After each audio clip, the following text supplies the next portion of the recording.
Hey, this is Cece from the Orbit, and I'm back with another interview with the trader. Today, we have someone that I have a lot of respect for. He's got some really cool content out there, especially on YouTube, Discord groups, things like that, Instagram.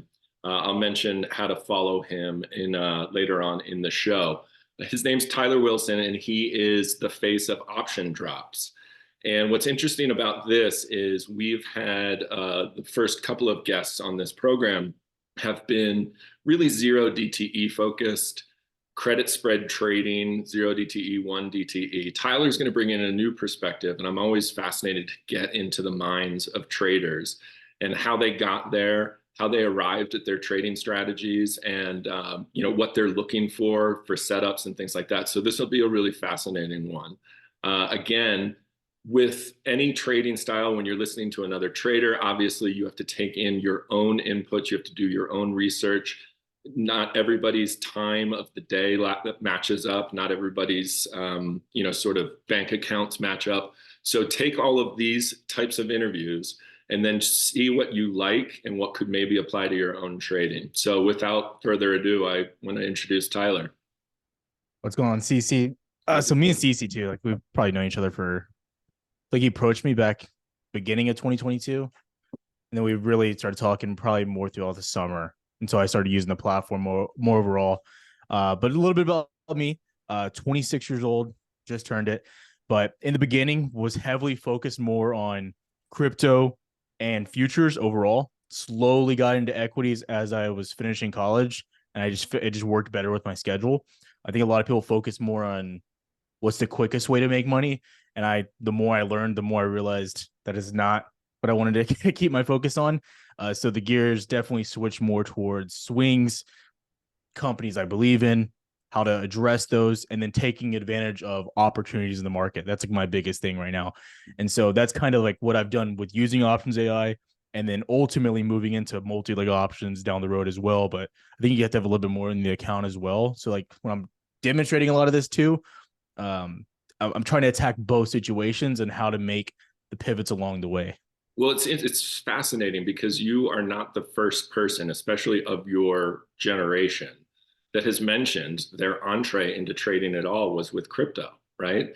And so it's Yeah. almost like you get into crypto, talk about getting thrown into the fire of Oh something yeah. volatile and crazy with massive sentiment shifts. And like a lot of it doesn't make sense day to day or month to month or even year to year, and you get into that, and then all of a sudden you're like, all right, well, I enjoy this, or I'm good at this, or whatever. And you start getting into equities, and then at some point you get into options, and sort of talk about that like quick transition from those kinds of asset classes.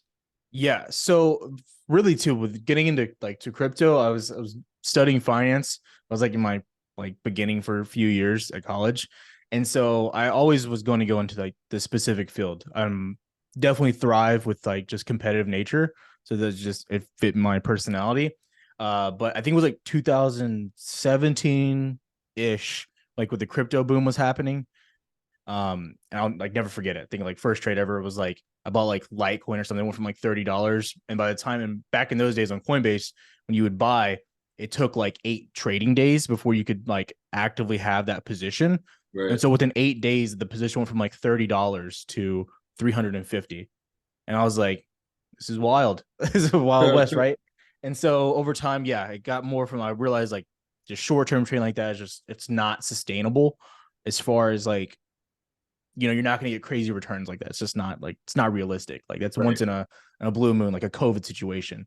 And so as I progressed, had a kid at a young age, and I was working a lot as well. It was all about what was something that was sustainable for my lifestyle too, with hours and how I was working. And so I just realized staying up and waking up at 3 a.m. to trade London's open and being awake for Asia's open and Asia's closed. I was like, this is just not sustainable. I can't do it. I'm not sleeping. And then I was introduced to options back in 2019 through 2020 when I was basically wrapping up my degree. And it just was not easier, but it was easier in the sense of having a clear cut schedule, right? And so that's where I spent like most of my focus. And then also developing a long-term off of gains that were sustained there.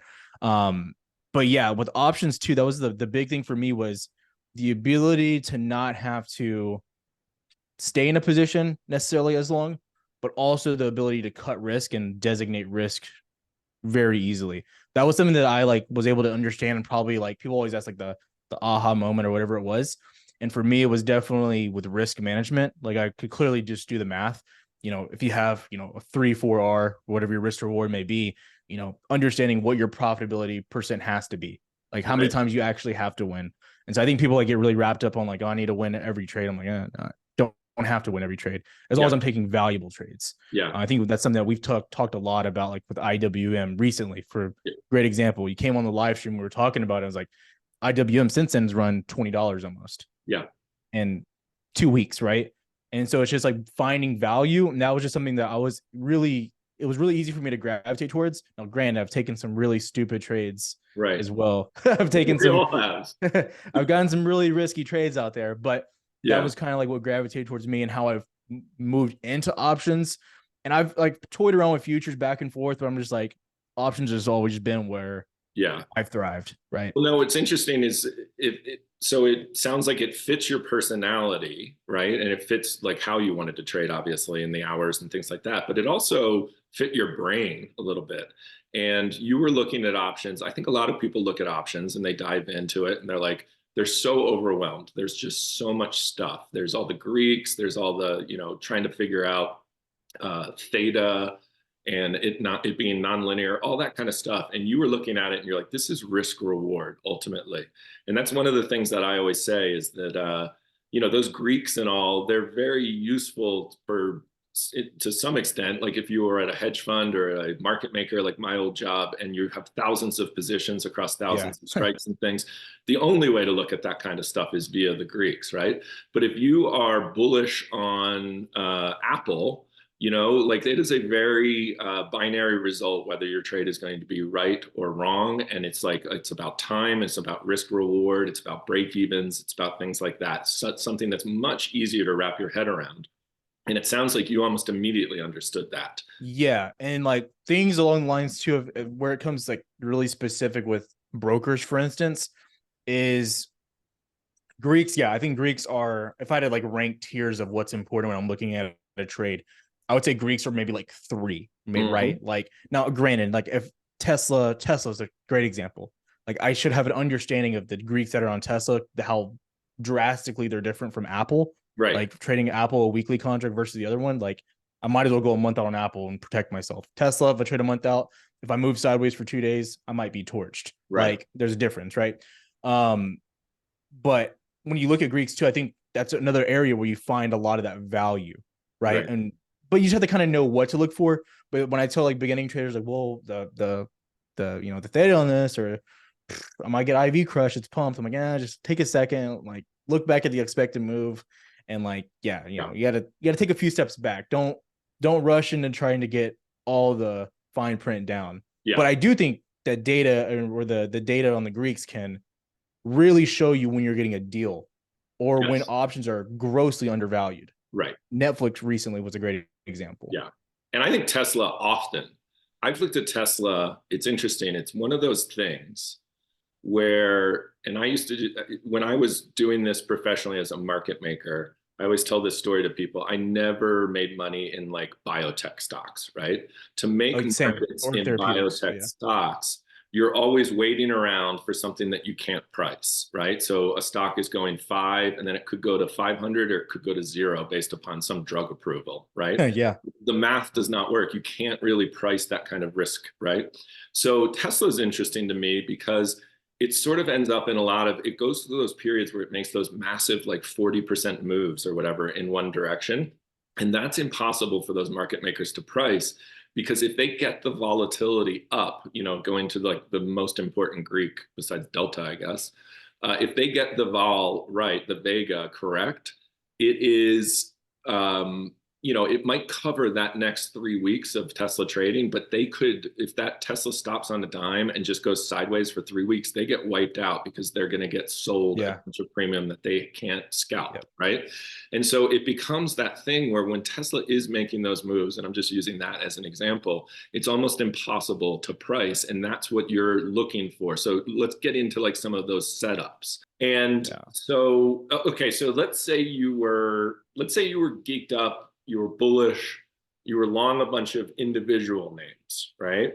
And you're long Microsoft, you're long whatever they are. How are you then, like if you're going to look for hedges in the ETFs and things like that, how are you approaching that? Is it based upon some sort of time frame of, my expectation is to hold this Microsoft stock I own for X amount of. Yes, this is really good. So if I'm looking at something like Microsoft, I'm trying bare minimum 60 days, bare minimum, because you want to be able to capture that move. Because you think it's going to break, if you think it's going to break out here, you think it's going to get all highs. That's basically what your logic is. So, you can open it. I always say I do start to open up my risk as the wins stack in. So if I'm consistently if I'm going up from hypothetically, 5,000 to 7,000, I'm going to have more risk I'll have more risk on my trades because I'm playing a little bit with profits at that point. Right. And so I'll stack more maybe into the call side or spread it out a little bit more to be able to capture a few stocks that I like. But I am using almost like 25% of what I'm going long with to hedge on the downside. Because you're able to go back to IWM just really quick and go to February 16th and go and again show those the 202s at them in the monies basically. So show the calls on those for February 16th. And I haven't looked at them today. That's the only thing. But you're saying calls, not puts? Yeah, show me the calls for February 16th really quick. Okay, so those are 765. Now show the puts on those. Just go straight to puts on the 202s at the money.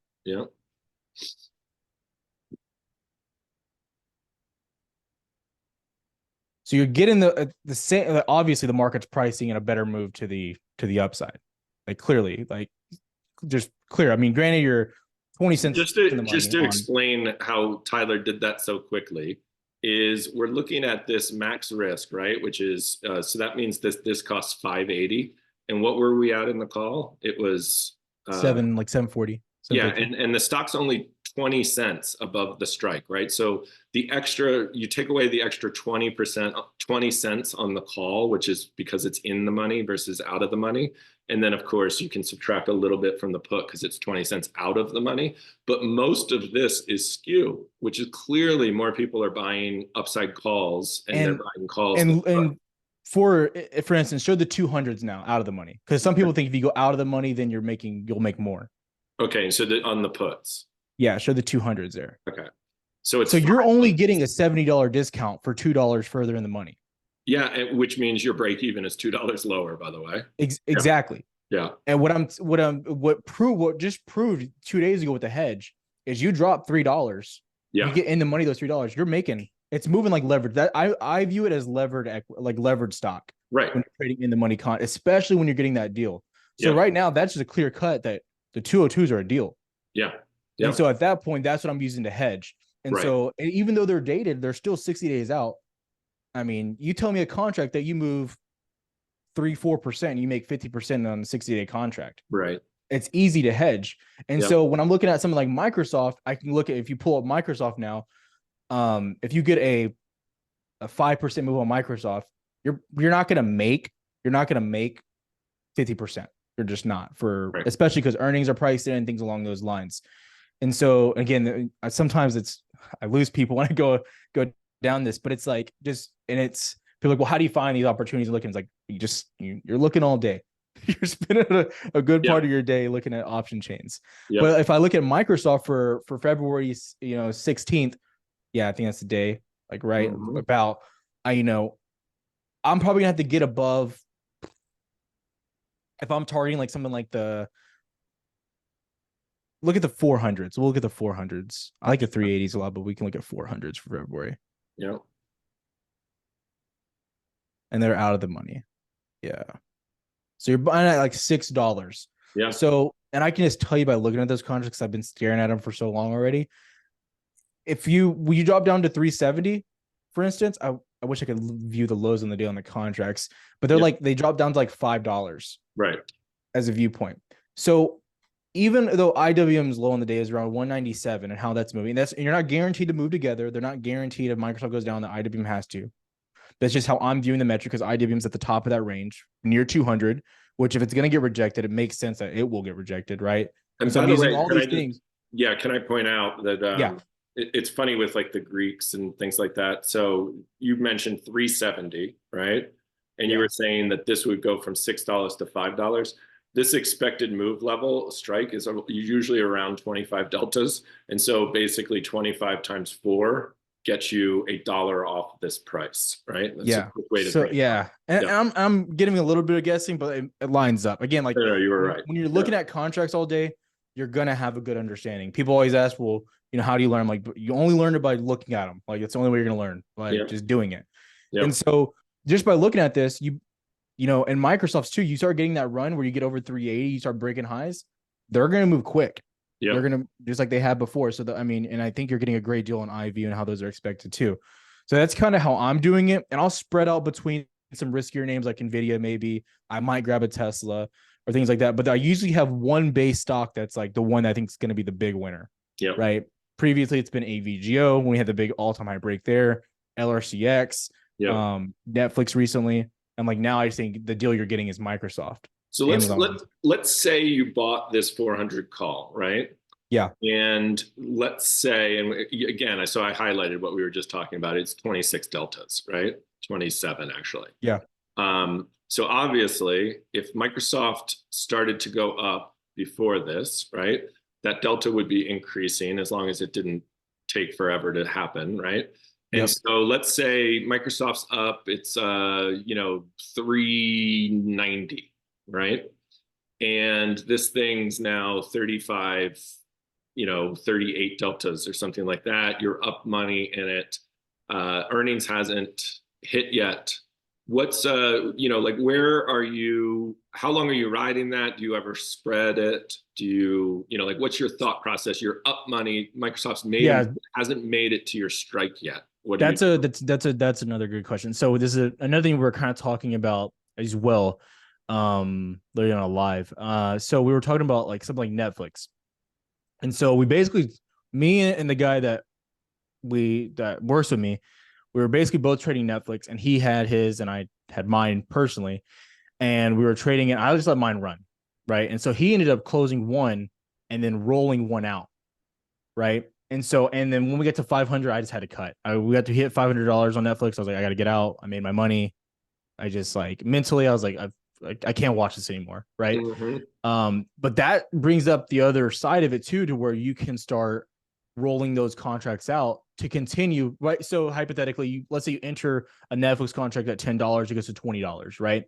So what you can do is you can roll that contract out to a $10 contract, profit the $10 you already made, and maybe go 2-3 months further out, right? So you still think it's going to move. You want to find a good contract, right? Yeah. And you would do that sort of riding up a bullish trend. Yeah. So especially if something's at all-time highs, because I think people always like, well, what's the next target? I'm like, if someone tells you that they have a target that's not like working at a hedge fund, like, Morgan Stanley or like this, and they're given targets, they're still pretty arbitrary, right? They're still pretty like, they can't go back to previous, like IWM. I can go back to previous data and show you where 200 is, why sellers are showing in. I can show you volume. I can show you data. I can't show you data for things that haven't happened yet. That's like, I mean, y'all would call me crazy if I did. So that's how I view those. Now, when we're day trading, we have clear-cut targets like IWM 200, right? You have to start cutting positions. You might leave half your position to run, things like that, but that just comes back down to discipline and also having an overall trade plan before you get into anything, right? So and that's kind of one of the hardest parts too for people to have, but and let's get to that real quick, and then let's finish off on the short-term stuff, because we've mostly been talking about, looking out a couple of months, hedging and being, like bullish in a name or bullish in an index or a group of stocks and things like that. Let's talk about some of your sort of short-term type trading and what that mindset is. And so we're looking at IWM. And, like you mentioned 200, right? And so Mhm. how would you be looking at this chart? And then how would you be looking to, and again, like you've mentioned, since you've been using options AI, you're getting a little bit more into some short-term credit spread trading and things like that. Yeah. And, so how would you be thinking of this chart right So if here? I'm looking at IWM, and this is a good example too for people that are wondering about names that have, I always see people, you always see it happen when people are, I missed it, I want to trade it, right? Right. Nvidia ran from $300 to $400 in one earning session. I want to go long. What do I do? If you're not buying stocks, probably the best option 9 out of 10 times if you have no idea what you're doing. But a spread is probably the next best thing because you're not going to get destroyed by IV as much from Yep. straight calls. Calls can destroy you if you don't know what you're doing. Yep. And something like IWM, I still think that's still not necessarily pricing in the greatest move to the upside. Right. I still think you're pretty protected there. It's obvious. We already showed you the difference in calls and puts where it's a lot more expensive to buy a call than it is to buy a put. Yep. But something like this is, I would have to look at it from a spread point of view, Right. right? And then you would have to go in and figure out what makes the most sense, understanding how that moves as well, and kind of like making sure the logic makes sense for you. And like Right. here, and when you're targeting spreads, I think you have to have like, you're not really given the best position in being able to keep going, like Right. rolling out, for instance. I Yep. think you have to stick to your guns more with your trade plan, which again, I think it's the biggest thing that people struggle with is actually having a plan with what they want to do. I think we jump to conclusions like, well, if we get there, I'll kind of see what happens. I'm like, that's crazy. Right. It's your bank account we're talking about, but okay. I'm like, fair enough. Like your money, not mine. But Well, no, what's funny that's is how that I would attack it, so especially with we pulled out, and this is I think some of the things that trip people up a little bit with debit spreads in particular, right? And if somebody's going out, say they're bullish for the next year, and they do a debit call spread, and let's say it's $30 higher, and the IWM is their short call, their long call is 200, and it establishes a break even.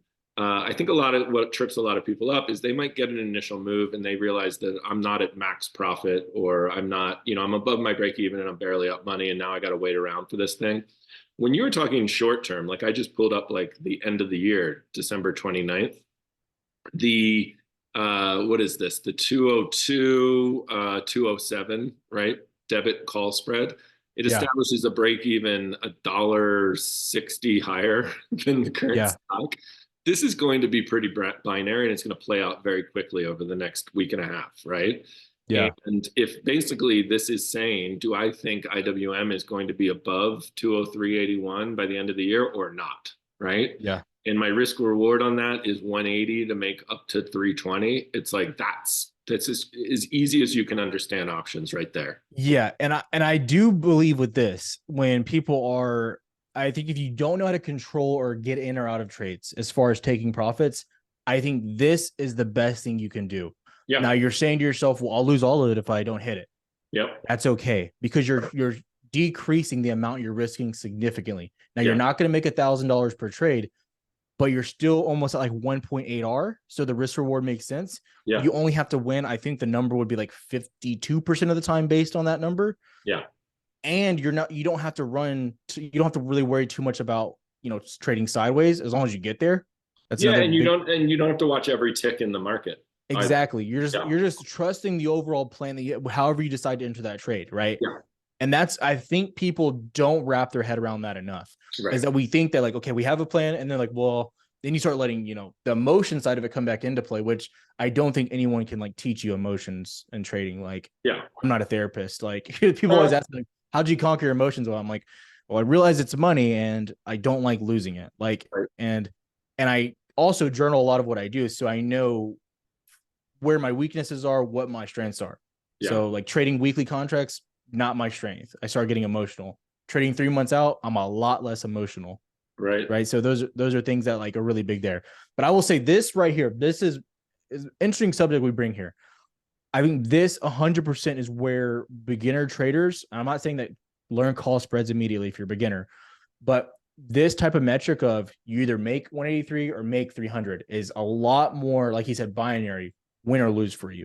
And I Right. think it'll change the way people look at trades, and it can probably help you in the long run. Now, granted, if you lose 5 trades in a row, there might be an issue with why you're picking certain trades, Right. right? So that doesn't mean just jump the gun and do a billion spreads, but it's, you know, Well, and the other thing about a spread like this is I've always believed with defined risk spreads, the math is just so easy, right? So we're yeah, looking at this right now, and as you said, 380 to make 310. We know what our break even is. We need IWM up another dollar and a half than here, and ideally up at 207 or above, right? We're giving yeah, up our profits above 207, and we're saying we're cool with that because we're financing this more at the money call. And then we have a 40% chance that this finishes above that level, right? And that's all yeah, super easy math. We can say if I, risked 180 for 320 with a 40% probability of profit, and I had I was following a trend, or I was, there was a reason behind your bullishness in IWM, and you can calculate that all, and you can say, I'm right in my style of trading 2 out of 3 times. Do the math, right? And you can kind of figure out how successful you're going to be on certain option strategies because the math is simple. It's not that complicated. yeah. And I also agree in the sense of people don't realize that the percent of profitability, it's just pricing and how it's already moved. It's just doing the math on if it moves exactly like it's doing now or what it has been doing based just on pure math. It's Right. not factoring in whatever you're factoring in with your strategy. Right. So hypothetically, if you combine this with something that might be quote unquote foolproof, and however your trading method is, whatever you quantify that as, Yep. right? Then you have to kind of take that into account with the percent of profitability. Now, this probably could have been like 40% or whatever at the first time I hit 200, but I wouldn't have said it's a 40% chance of profitability below Yeah. 200. It's not accounting for those things as well. So Right. people need to also Yeah, understand and that by the way, just to describe exactly where that probability of profit is coming from, it is what the options market is pricing exactly. for the Yes. stock to be at 203.85 Yeah. on December 29th. And what Tyler's saying is when it was 200, if he had been presented with that math, he would have been like, I don't know about that, right? This could get rejected at 200, and then we could pull back, and then all of a sudden you have an out of the money call or call spread that's worthless. Now that it's gone and it's 202 and it's telling you that's a 40% probability of profit, you can look at that a little differently. And you're saying if this trend continues, that trend we're looking at right now, right? And you can Yeah. see the expected move, right? When we zoom in, you can see the expected move. If this trend were to continue, the options market is telling you that this was going to finish up near 206, right? At the end of the Yep. year.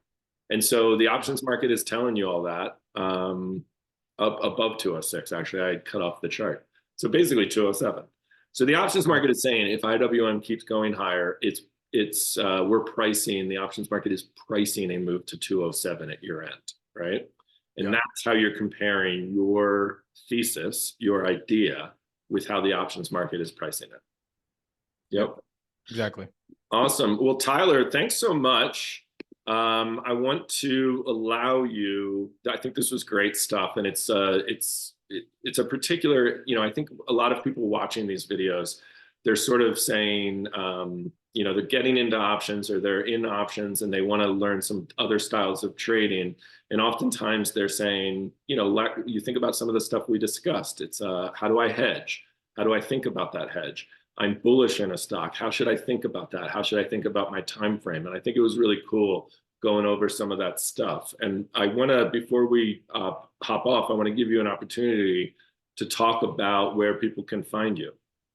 Yeah. So I always recommend too. I never tell people before you want to pay for anything, I always recommend you learn all the free stuff first. So we have a lot of that on our website, optiondrops.com, optiondrops.com.